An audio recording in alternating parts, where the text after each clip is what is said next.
it. Hi, my name's Shibbler. I'm a musician. I write and record all my own music in my car, but this isn't my car. This is this My guy's car. This is Morgan. He records under the name Hippie Jump. I play drums for Hippie Jump sometimes. We're at a festival right now. And Morgan's doing a dissertation. Morgan's a music student doing a dissertation on go on. DIY music with no budget. Just do as much as you can for free, really. Yeah, and for a part of that dissertation, Morgan said they wanted to interview me because that's kind of what I'm doing and what I've based all these videos around that I put on YouTube, and just my music and like my identity is just like, you know, doing it myself and making music on little to no budget.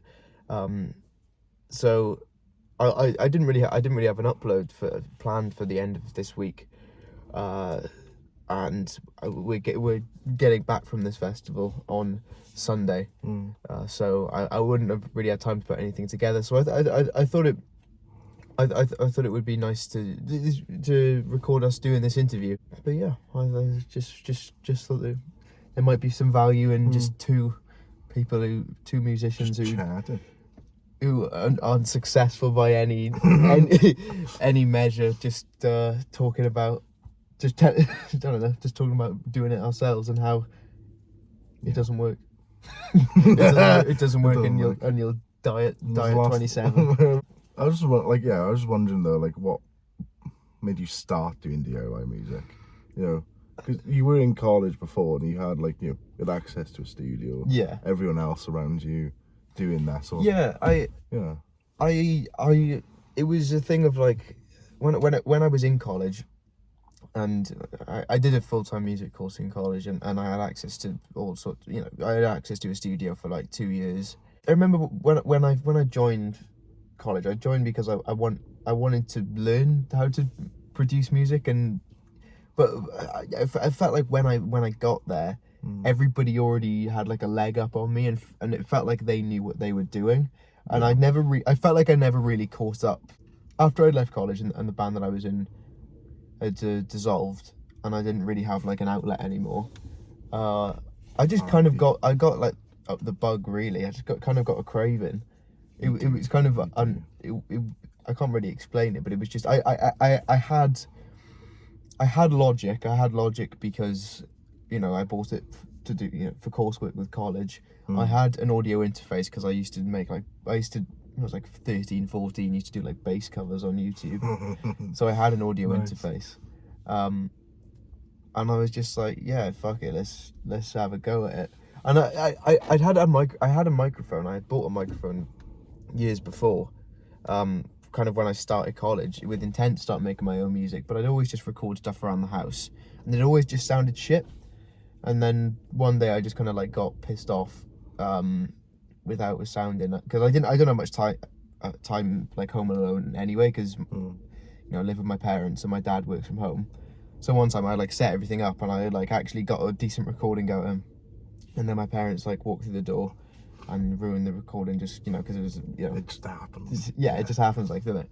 So I was some random noise in the house, or and I was so like pissed off. I just got all my stuff and I chucked it in my car, and then yeah, I just realized that it was like the best treated space that I had for the. Cars are like, because it's all cushions and shit. Yeah. So from then on, I just started doing it in my car, and that's So like, what limitations did you feel that you had like overcome, like, you know, to get the sound that you wanted? Well, I suppose everything I just said was kind of like the limitations that I had to overcome. Was like, first of all, just a confidence thing, and just building up the confidence to have a go at it on my own, and just to stop like caring that I didn't know anything. And like, because when I was in college, I would, when we had production assignments, a lot of the time I would just get people who knew more than me to just like kind of help me out and do the bulk of the work for me. I didn't have a clue. I just couldn't wrap my head around a lot of the like core concepts. But yeah, that was the main one, is just the confidence and just overcoming the sort of fear and the doubt and just the frustration that would come with sitting down and just like not knowing anything and just getting frustrated and saying, oh, I'll never do this, because I did that for like a year or two before I actually fucking was, no, a year. Just like recording songs. Yeah, every now and then I'd pull the mic out again, I'd record Yeah. something, I just go, oh, it sounds shit, I don't know how to make it sound Yeah. good, just give up for a bit. And then when I actually, and that, you know, when I did get the mic out and get a recording, it was also, you know, the room sound, it was just, I don't have any, you know, no treated space in my house, so it just always sounded shit, and I thought it sounded shit just because I didn't know what I was doing. But I realised that, you know, when I found my space, which is my car, you know, I was like, oh, I have somewhere now. I've got, you know, Yeah. I've got somewhere that's mine. First of all, I thought that was important as well. I finally found my own space where I can just, like, you know, I don't have to worry about any external factors really, like people coming and going from the house, or like just like how the rooms, you know, I don't have to spend ages just getting a bunch of pillows and like trying to like build a pillow fort around a microphone to try and make it sound not awful. Yeah. I feel like when it comes to recording though, like when you first started out, at some point just something clicks where it just starts working out for you. Yes. It's not so much like you know what you're doing now. It's like, I don't know, it's a bit weird. No, I Because I totally definitely know what you had mean. that, like, didn't know what I was doing, couldn't literally get anything to work. Yeah. And then things just started sounding good. When I first, the day I took all my stuff into my car and like tried to get a recording, like, you know, I recorded 4 songs, which is, you know, I'd never even been able to really finish recording one. I recorded 4 songs. They weren't all ended up, they didn't all end up on the EP, but I think only one. But two Stone was recorded. That was like basically the first song I actually properly recorded. Really? Yeah. So like when it came to actually recording in your car, Yeah. how was your setup? Like, you know, Well, what do you actually do? I can kind of Because you have like a demonstrate 3-door like here. me, don't you? Yeah. Yeah. I got 3-door car. I have a Mini. It's very small. And the setup is I bring my laptop and my small little audio interface, and a microphone and a mic stand, and obviously my guitar. So I put the mic stand in like the footwell of the car, in the passenger seat. So here the mic stand is here, and the arm reaches across, and the microphone sits here between like the driver and the passenger seat, and then I sit in the middle in the back with my guitar and kind of lean over. And some bonky setup. it is, but it's good, perfect to go here as well, because this is where like the most cushioned area is here. It's just like, yeah, it's Abbey Road it your heart. yeah, exactly. It's a stupid setup, but like, I mean, realistically, what, you know, if you are recording in a car, in a small car, like like how else would you do it? That Do is you know true. what I mean? That It's is true. yeah, it's a bit of a hassle because I'm sitting in the back, like trying to adjust, you know, over here, trying to like adjust the There's people length of walking the arm. past and everything. Yeah. No. They're looking like, what the fuck's going on in there? But yeah, and then I obviously I always charge up my laptop as much as it can be charged, and then I've got like 3 or 4 hours to just do what I can until my laptop dies, and then that's when I have to call it. Wow. Yeah. Just get one of those portable battery things. Jackery or whatever. Would be smart, but I think it encourages me to get more done if I'm like, because I know every time I come out I'm on a timer. Yeah. I'm like, I gotta get it done. You can't just faff around. Yeah. Nice. So you said that you used Logic. Yes. Did you like, what was like the mix inside of it? Because you just use the stock from Logic, or do you buy some? Plugins? Yeah. I mean, I didn't see the point in buying plugins when I don't even really know how to use the stock ones. Like I said, you know, I didn't learn much in college about the production side. It gave me a great leg up in terms of like performance and playing with people and getting involved in the industry, you know, the local scene. But in terms of production, I didn't gain much at all. No. So I mean, to this day, does anyone actually know how to use a compressor? that's what I'm saying. Come on. That's what I'm saying. You just listen. You just, oh yeah, that sounds good. And it used to piss me off all the time when my lecturers would just be like, just use your ears and just like listen. If you don't understand, if you don't understand like the kind of science behind the concepts, like if you don't understand what compression is, just listen to how fiddling with it changes the sound. And I just used, I wanted concrete answers because I was younger then, and you just listen to it now. Though. Yeah. I'm just like, oh yeah, because obviously, like, what else would you do? Exactly. When I was younger, I was like, no, there have to be like a formula to, but no, it's just listen. Whatever sounds good. But yeah, I don't know how. I don't even know how to use the stop plugins. I don't know what It's just chuck one on, fiddle about with it, just twist some knobs. Find the sound that I like, maybe chuck another one on top, see if it destroys it or not, and then just go from there. I think going forward, I probably would be interested in downloading some more like plugins, because obviously, you've heard my music. It's very, it's lo-fi as fuck, and it's intentionally so. Like I fuck it up. Like I put loads of shit on it. It's kind of like, I hate to say it because I hate shoegaze, but it's kind of like, people have said to me that it's very reminiscent of shoegaze in the way that it's just like, effects and effects and effects. And if I'm only using the same 5 distortions and the same 5 choruses, it's gonna wear thin fast. So it's something I'd look into, but purely because of just getting a different sound out of them, as opposed to like getting things that sound better or are more capable. Because to be honest, it's like there's plugins in Logic that have loads and loads of stuff to them and can have lots of depth that I'll never touch because I just don't have the technical knowledge. But it's just I don't need technical knowledge to fiddle to turn a distortion up and just get a crazy flange. One knob wonder. Like. Yeah. Well, you said about shoegaze and all that. Yeah. Like, what were your inspirations for these songs? Like, who?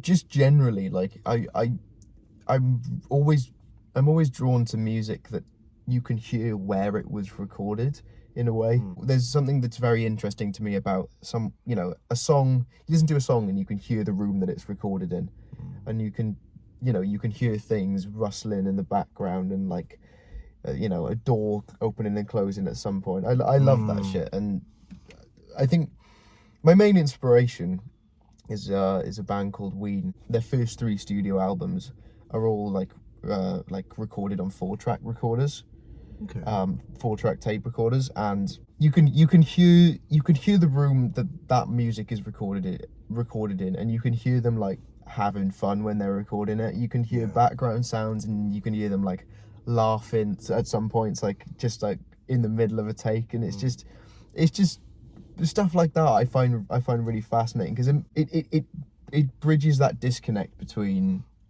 like clinical sounding music, and then you can tell that they're just doing it for the fun of it. When music sounds like that, it makes it more personal, and that's just what I enjoy about it anyway. And it's just, I think it genuinely just comes down to like, I just like the sound of music that sounds like ass. Like that song came on in the car yesterday. What was it called? Oh, it was Lust for Death by Scraping the Fetus Off the Wheel or something. And it was. And you were like, wild. "What the fuck is?" Wild. But I loved it. It was because it just sounded like it was recorded in a tin can. Yeah. But I mean, just for the sake of throwing some names out there, like, I mean, Ween is my favorite band of all time. Guided by Voices is another like very lo-fi rock band. Silver Jews is like, in terms of, that's more influenced on my song, like a band that's influenced on my songwriting. As opposed to the way I produce my music. I think every songwriter kind of aspires to be Bob Dylan.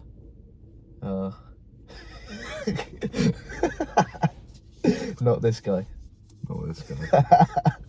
Fair enough.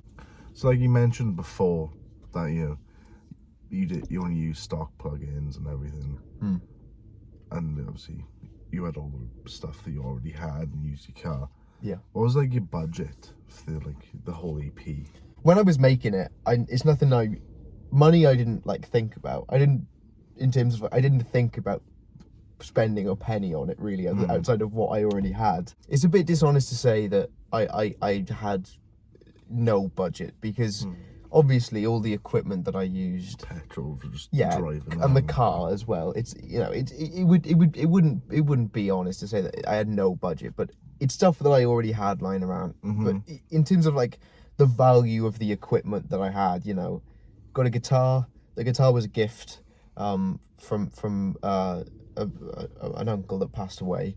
Then I had you know, the audio interface, my laptop, and the microphone. Now, for the you know, just for the consistency's sake, I suppose, like, just truthfulness, the microphone was like £100. Like, the microphone, and it came with a pop filter and the stand. It was like a package. It was like an NT1. NT1, yeah. Like a NT1A, I think. Really just cheap shit.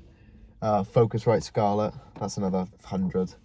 You know. Where are you getting that for 100? Well, I got it new, I think. Oh, I got it new for like 300. Oh, it's the tiny one though. It's the single one. Yeah, the single one. Ah, okay. Then yeah, I mean, my laptop, I can't remember, you know, whatever much you know, a kind of older model MacBook cost. And then Logic, that's like 200. You know, so if you were starting from nothing, yeah, there is a barrier to entry. There is, but I was lucky enough to kind of just you know, it wasn't all going out at once. It was stuff I'd like accumulated over the years, and obviously car as well. Like, even if you were to, you know, to buy all this stuff at the same time, it probably still would have been cheaper than going to a studio for like a week. That's true, actually. Recording and get someone to mix it for you and everything like that. And that's why I didn't do that, because I think it's because that's the thing, is it's an investment, right? Even if I bought it all at the same time, I spent like all that money at the same time. It's an investment, because you have it for ages. Yeah, for life, if you want to like, keep all that stuff. I can just drop, you know, say $1,000 or $2,000 on a bunch of equipment, and then I can use it indefinitely. I can just keep, you know, I have that to hone my skills on and just keep, you know, keep working at my craft. But you can spend $2,000 for what, like a week in the studio? Yeah, a week in the studio, mixing, mastering, and not get it. Yeah. You record the songs, and then you come back and you're like, oh, I didn't get it that time, and then you're fucked, because you've you know. I just I'm sure you've seen this. It's an interview clip of JPEG Mafia on Genius, and he's like, I'm not gonna pay a mixing engineer, a mastering engineer, X amount of money to make my song sound like ass, because I can do that for free. Yeah. And then he said, you know, after years and years of that attitude and just doing that, he's learned to kind of, you know, he's kind of getting his way now, and he doesn't have to do it anymore, because he doesn't have to pay someone to do it, because he's learned how to. Exactly. Yeah, it's like with your next EP or single or whatever, do you think you'd change anything, like the DIY aspect or the recording aspect? Do you think next Shibbler EP is like gonna be a bigger production or just the same? I like how I'm doing things now. I don't see how I could make except for like maybe buying better, more high quality equipment, buying a better audio interface or a microphone. I think that's the only way that I could make it, you know, make it a bigger production, because I don't have the space in my house to sort of set up even like a temporary small studio. For, you know, the amount of effort it would take to do out a room. You know, I don't have a room to do out. I don't have the space. I don't really have the fucking. I'm not bothered. Like, I like how I'm doing it, and I think it's a fun thing as well, and it's something that I'm kind of happy to build a little identity around, is like what I've done, you know, because I also make all my YouTube videos in my car. I just, you know, I like I like how things are now, and I like just this kind of very matter of fact, like You're just this. being you. Yeah, this is how it is. It's like I'm in my car, I'm making the music. I just want to get better at it, and I think if I don't think I need to upgrade anything for it to get better, for the music to get better. No. Do you know what I mean? I mean, you're already fucking up your sound as it is. There's no point having a really nice mic exactly just to make exactly. it, What's the point in dropping a grand on a microphone, or just to then get it into Logic and say, right, I'm going to put 6 different flanges on this. It's like, what's the point? Yeah. So yeah, I'm happy with how it is. I for the foreseeable future, I'd like to continue recording music in my car, because I want to make music and I don't have any other choice. That's not to say that I don't enjoy making it in my car, because I do. It's just what I got to do, isn't it? It's not that much of a thing to me. It's not a creative decision. It's not like a creative choice. Like the sound, the way the car sound is like really fits my music or anything like that. It's just the place that I have access to that I can get the best quality recording. Maybe at some point in the future I'll be living somewhere else and I will be in a position to have a music room or something, do something out and make a little home studio. Yeah. But for now, I don't have what that. You can right now. Yeah. So just gonna keep chugging along with it. Even if my microphone and my do you know what I will do actually is get some guitar strings. That's what the next step's gonna be. It's gonna take my sound to a whole new level. Damn. Because I never changed guitar strings before. How long have you had it? I don't know, years now. No, they're sounding bad. Stinky boy. They're sounding bad. Stinky boy. I bet your fingers get dirty. No, because I wash my hands. You still have like oils and everything coming off. No. Your skin. No, I am. Black strings. I'm clean. Oh. Is that? What's that there, really? Questions? Yeah. Yeah. Bye.